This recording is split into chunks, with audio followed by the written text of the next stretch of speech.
Let's get it, guys. Good morning, good morning, good morning. I'm Shay Wilson, thinking big, living bigger, and loving the biggest. Let's see what's going on. Let me make sure everybody's online. Let's see. I want to make sure that you guys can see me. There we go. Good morning, good morning, good morning, good morning, good morning, good morning. Happy Monday, everyone. Happy Monday, everyone. Let's rock this thing today. We're talking about joy this morning. I love that. How the people that are spiritually fit stay in joy the majority of the time.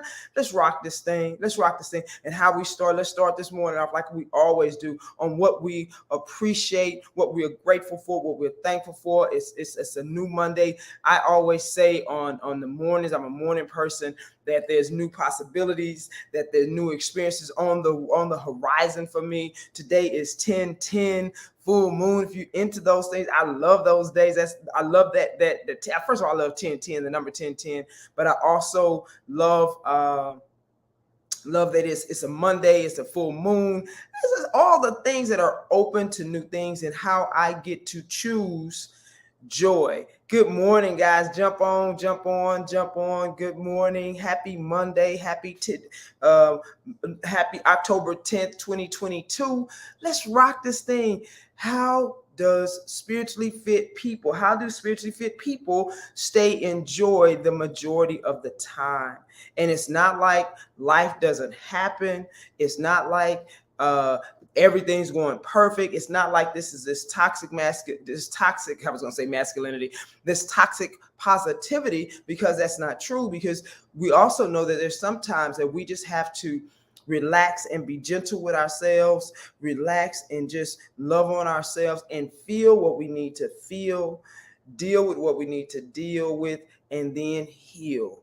So one of the things that we want to make sure that we're not just jumping over these certain things that just have to be felt in order to feel better, and we call that a spiritual bypass, just kind of passing it over and suppressing things.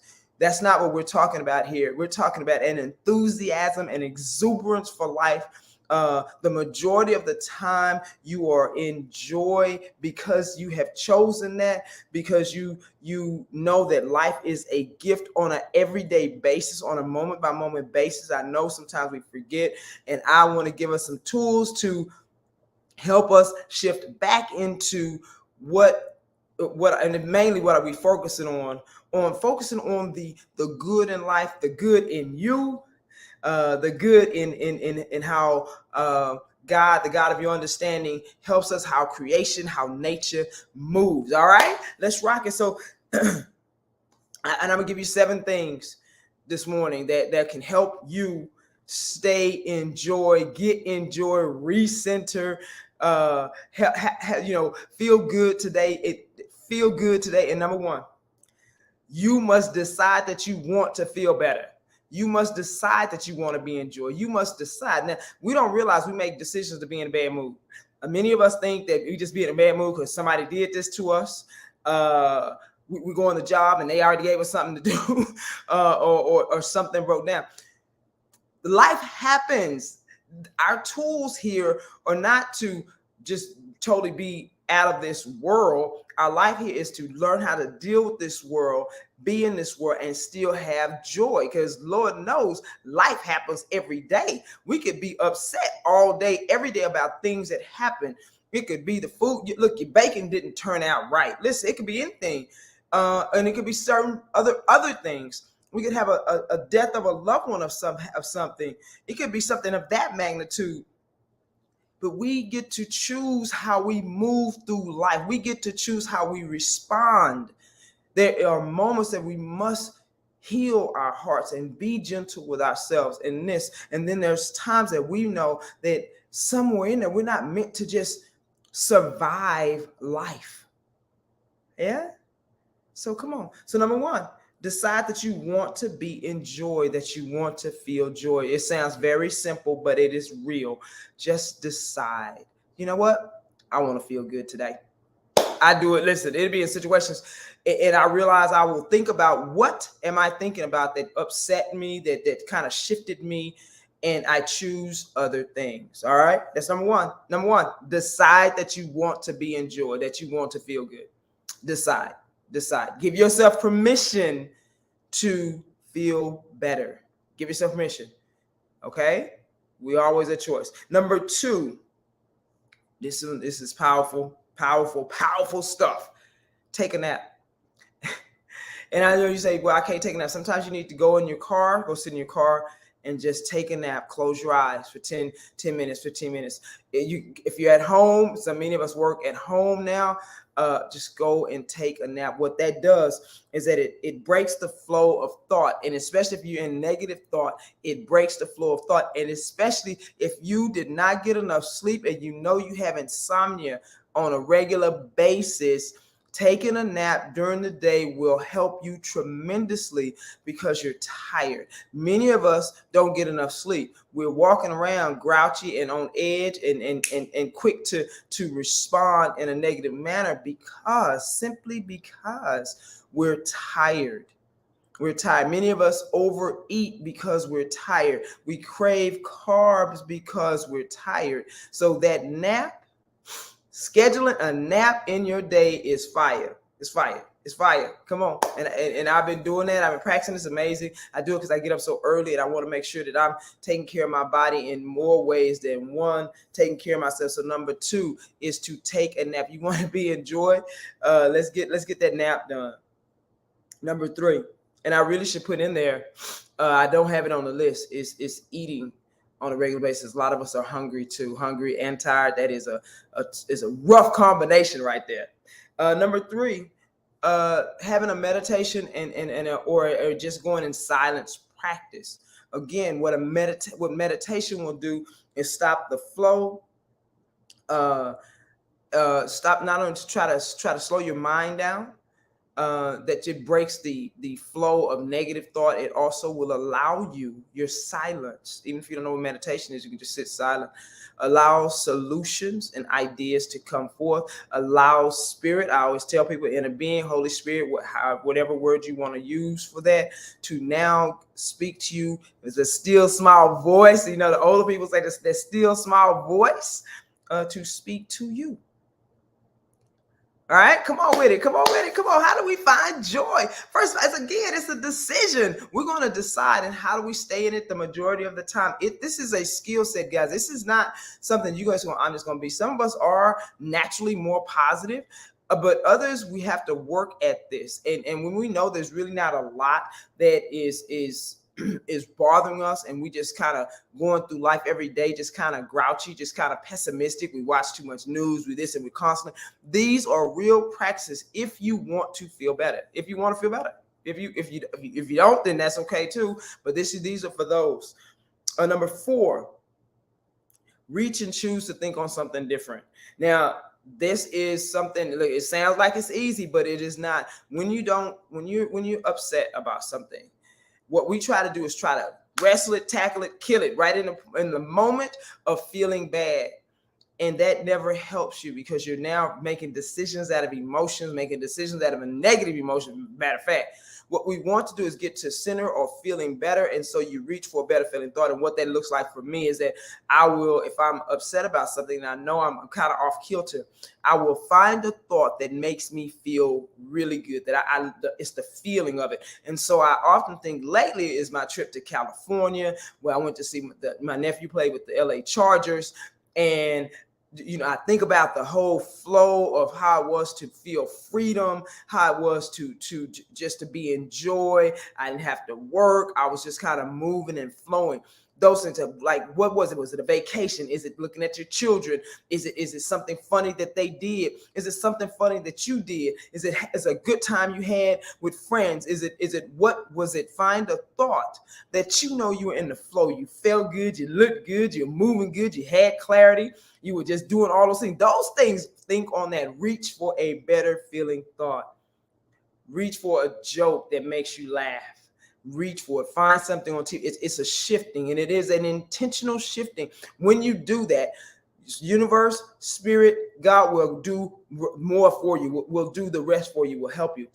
boost, and you just kind of spiral. Now, on the flip side, you can find a negative thought and you'll spiral down. Listen, there's two sides to that thing. You can do both. You want to be negative, it will find other negative things for you to just marinate on, negative things about somebody and marinate on, negative things about a situation on the job and just marinate on. You can find things that are positive and just marinate on and go up. I mean, you just keep, we are always at choice. We're always at choice.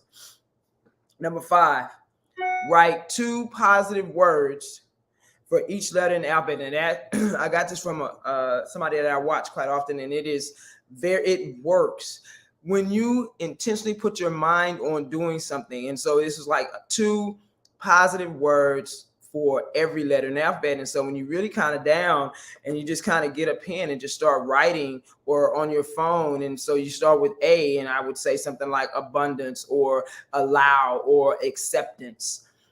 For B, I would say something like bliss or beautiful or bodacious or bountiful. For C, I would say something like complete or connected or concoction. It can be anything. And what you want to do is learn how to do new words that are positive, because there's an energy, there's a flow, there's a vibration from those words that help you to change. It also takes your mind out of what you were thinking about. Is this helping anybody? Let me know you're here. Let me know you're here. Let me know you're here. The 5 words. Let me know you're here. Good morning. Good morning. Good morning. Come on, jump on. Number 6, right?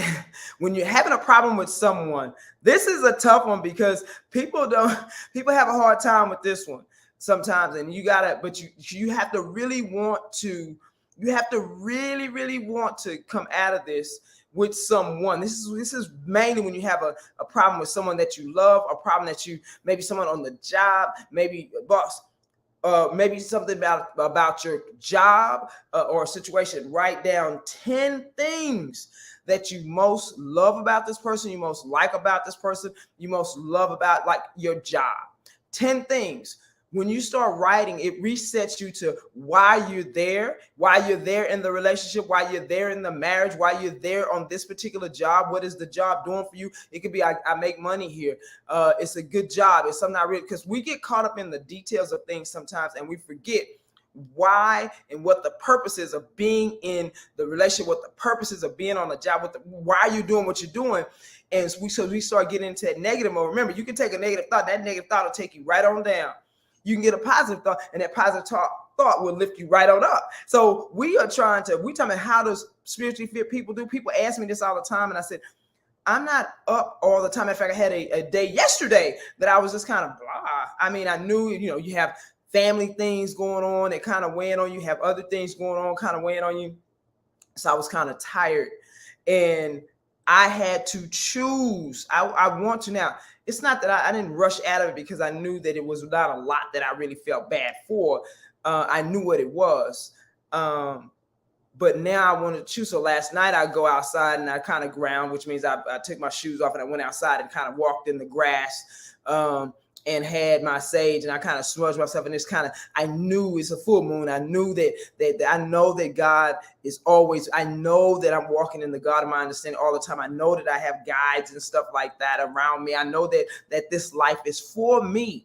And so all I have to do is get out the way sometimes. Sometimes I just have to surrender that we don't know what's going on, kind of just let myself be, because I'm like this a lot of times, and just ease and flow and allow things to happen.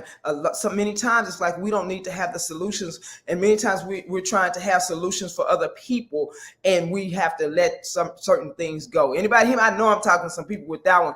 Many times we have to let things go. It's not our thing. And that looks hard for us because we get shamed, blamed, and guilted into doing a lot of stuff. A lot of us don't have joy right now because we are trying to take care of, to handle grown people stuff. Other grown people stuff. Good morning, Jasmine. Good morning. What's good with you? What's good?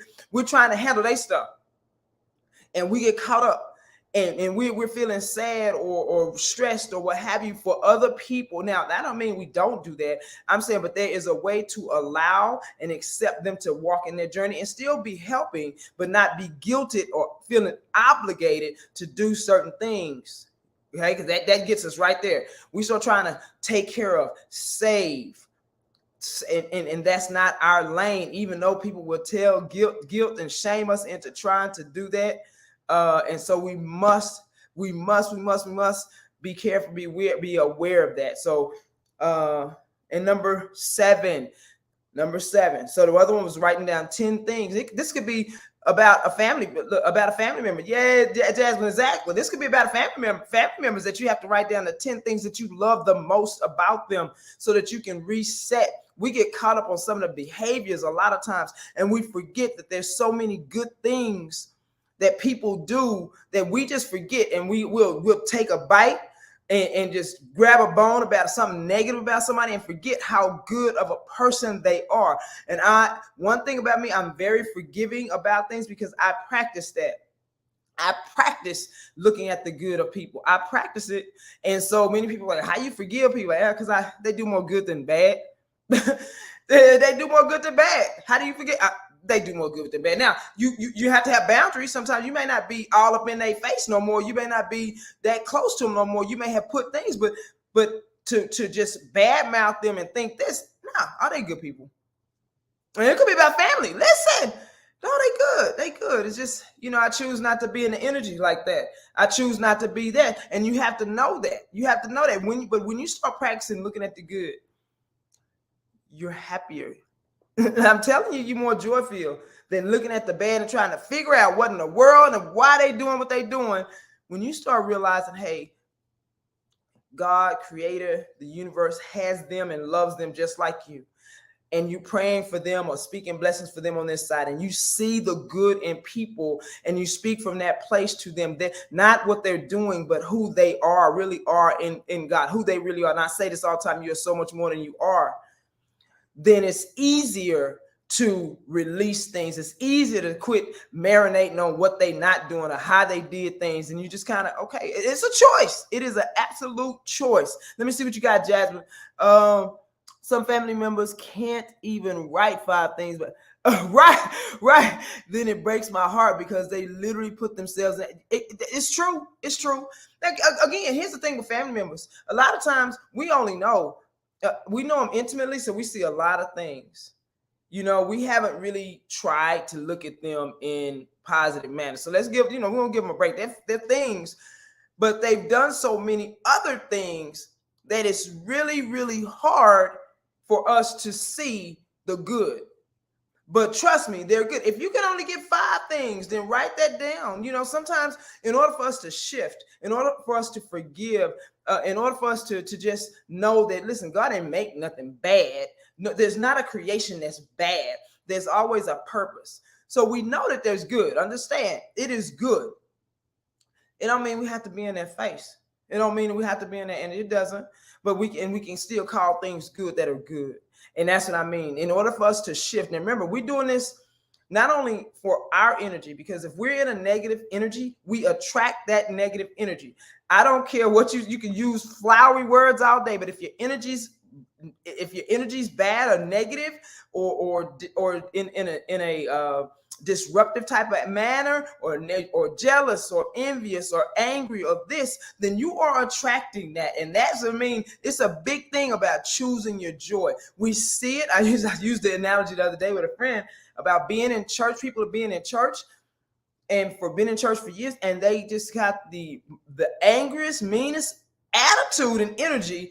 I don't know where that came from. You sit in that pew if you want to. Sit in their seat, and they've been sitting in that seat for 20 years if you want to. Sit there and see what happens. And I said, what is that we have our anger and our possessiveness about a particular sin? That's just one end. I'm just using the church. I don't get down. I'm not down on the church with this.